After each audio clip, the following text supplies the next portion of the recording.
Hi అండి, అందరికీ నమస్కారం. ఈరోజుటి వీడియోలో చెడు స్త్రీ యొక్క లక్షణాలను మీరు ఏ విధంగా సులువుగా గుర్తించాలో ఈ వీడియోలో చెప్తానండి. అంతకంటే ముందుగా నా ఒక చిన్న రిక్వెస్ట్ అండి. ఈ వీడియోకి ఒక చిన్న లైక్ చేయండి. మీరు చేసే ప్రతి లైక్ నాకు ఎంతో ఉపయోగపడుతుందండి. అలాగే మా ఛానల్ని సబ్స్క్రైబ్ చేసుకోండి. పక్కనే ఉన్న గంటను నొక్కండి. నేను ఏ వీడియో పెట్టినా ముందుగానే మీకు నోటిఫికేషన్స్ వస్తాయి. ఈ వీడియోలోకి వెళ్ళిపోదాం. ఏ మహిళ మెడ అయితే చిన్నగా ఉంటుందో ఆమె ఎప్పుడు స్వతంత్రంగా నిర్ణయాలను తీసుకోదు. చిన్న చిన్న పనులకు కూడా ఎదుటి వారి మీద ఆధారపడి ఉంటుంది. ఏ మహిళ కళ్ళు పసుపు రంగులో ఉంటాయో ఆమె స్వభావం గొప్పగా ఉండదట. ఏ మహిళ యొక్క అరచేయి లోతుగా ఉంటుందో అటువంటి స్త్రీలకు ధనప్రాప్తి కలగదు. స్త్రీ మనసులో ఏముందో చెప్పడం చాలా కష్టం. ఆడవారి మాటలకు అర్థాలే వేరులే అని ఒక కవి చెప్పాడు. అలాంటిది ఆడవారి అవయవాలను బట్టి మహిళల మనస్తత్వాన్ని చెప్పవచ్చు.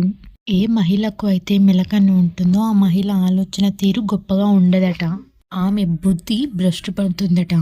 ఏ మహిళ అయితే ధనాన్ని ఎక్కువగా ప్రేమిస్తుందో, డబ్బులతో సంబంధాలను ఏర్పరచుకుంటుందో అటువంటి స్త్రీ రిలేషన్ కన్నా మనీకే ఎక్కువ వాల్యూ ఇస్తుంది. ఏ ఆడవారైతే పొడుగ్గా ఉంటారో అటువంటి ఆడవారు భర్తలకు అశుభాన్ని కలిగిస్తారట. ఏ స్త్రీ యొక్క చెవుల మీద వెంట్రుకలు ఎక్కువగా ఉంటాయో అటువంటి స్త్రీ ఆమె వల్ల ఇంటిలో ఎప్పుడు గొడవలే జరుగుతాయట. ఆమెతో ఉన్నవారికి కంట కన్నీరు మాత్రం తప్పవు. ఏ స్త్రీ యొక్క పంటి చిగురు నల్లగా ఉంటుందో అటువంటి స్త్రీ దరిద్రాన్ని తీసుకొస్తుందట. ఏ మహిళ యొక్క మెడ 4 అంగుళాల కంటే పొడవుగా ఉంటుందో ఆ స్త్రీ వంశగౌరవాన్ని నాశనం చేస్తుందట.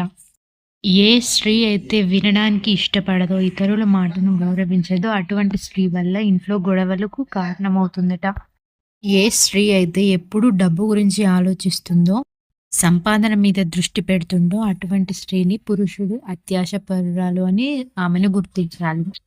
ఏ మహిళ యొక్క కాళ్ళలో వెనుక భాగం పొడవుగా ఉంటుందో అటువంటి స్త్రీని నమ్మకూడదు. ఏ స్త్రీ యొక్క మూతి మీద ఎక్కువగా వెంట్రుకలు ఉంటాయో అటువంటి స్త్రీ వల్ల భర్తలకు చాలా గొడవలను తీసుకువస్తుంది ఆ స్త్రీ.